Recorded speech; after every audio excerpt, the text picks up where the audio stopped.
یہ بھی سمجھ لیا قرآن حدیث کے باوجود فقہ کی ضرورت کیوں ہے، یہ بھی سمجھ لیا کہ امام اعظم ابو حنیفہ رحمۃ اللہ علیہ کے ہم مقلد کیوں ہیں۔ بس ایک لفظ کا معنی یاد رکھ لیں کہ فقہ کسے کہتے ہیں، کیونکہ بس اوقات اعتراض ہوتا ہے جب قرآن بھی ہے حدیث بھی ہے، اب فقہ کو آپ نے کیا کرنا ہے۔ فقہ کسے کہتے ہیں؟ قرآن کریم، حدیث پاک، اجماع امت اور قیاس شرعی، ان سے ثابت شدہ مسائل کا نام فقہ ہے۔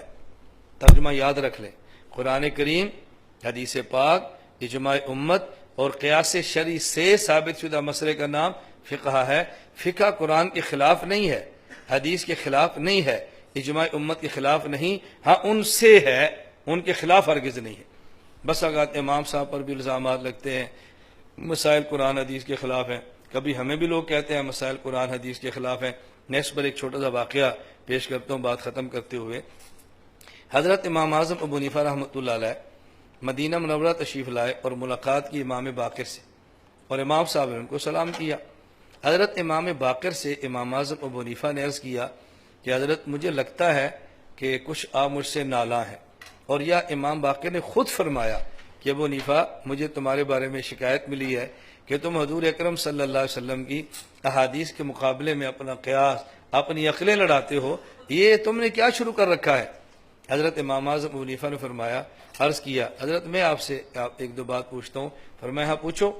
امام صلی اللہ علیہ وسلم عرض کرنے لگے، آپ یہ بتائیں مرد کمزور ہے یا عورت؟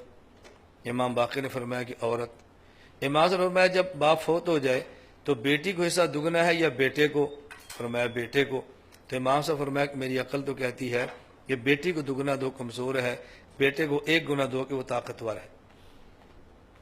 پھر اب امام صاحب فرمانے کہ میری عقل تو یہ کہتی ہے، لیکن میں کہتا ہوں کہ بیٹی کو ایک گنا اور بیٹے کو دو گنا، چونکہ آپ کے نانا جان نے فرمایا ہے، ہم نے آپ کے نانا جان کے فرمانے پہ اپنی عقل کو چھوڑ دیا ہے۔ میں دوسری بات آپ سے پوچھتا ہوں، مجھے آپ یہ بات فرماؤ، نماز زیادہ اہم ہے یا روزہ؟ فرمایا نماز۔ انہوں نے کہا جب عورت کے مخصوص دنوں میں نماز نہ پڑھ سکے اور روزہ نہ رکھ سکے تو بعد میں نماز پڑھتی ہے یا روزہ رکھتی ہے؟ انہوں نے فرمایا کہ روزہ رکھتی ہے۔ فرمایا میری عقل تو کہتی ہے کہ روزہ بے شک نہ رکھے، نمازیں ضرور پڑھے جو ان دنوں میں رہ گئی ہے، چونکہ نماز اہم ہے، میری عقل یہ کہتی ہے۔ لیکن چونکہ آپ کے نانا جی نے فرمایا کہ روزہ رکھے اور نمازیں بعد میں نہ پڑھے، تو میں نے آپ کے نانا جی کے فرمانے پہ اپنی عقل کو چھوڑ دیا ہے اور حدیث پاک کو لے لیا ہے۔